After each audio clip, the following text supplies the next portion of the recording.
मंदिर मालिनी सुवर्णपुर सहर एठारे रही अष्टचंडी अष्टविष्णु एवं अष्टशंभुक 108 मंदिर। एही मंदिर मालिनी सहर में दीर्घ मास परे मंदिर खोली।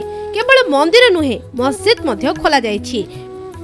कोविड कटकणा मध्य मंदिर खोलिबाकू सोनपुर उपजिल्लापाल तथा देवतर अधिकारी निहार कंवर निर्देश दैछन्ति।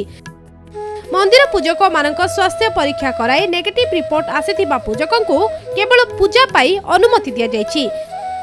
सबुठारु गुरुत्वपूर्ण विषय हैला भक्त माने मंदिर भितरे थिबा कोनोसी मूर्ति को स्पर्श करि परिबे नाही।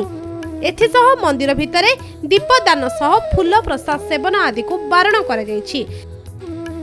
दीर्घ दिन परे मंदिर खोलिथिबारु भक्त मानक मध्यरे उत्साह देखिबाकू मिलिछि। पुजारी माने मध्य खुशी व्यक्त करिसंती। भक्त माने प्रभु को दर्शन करी कृपालाभ करिसंती।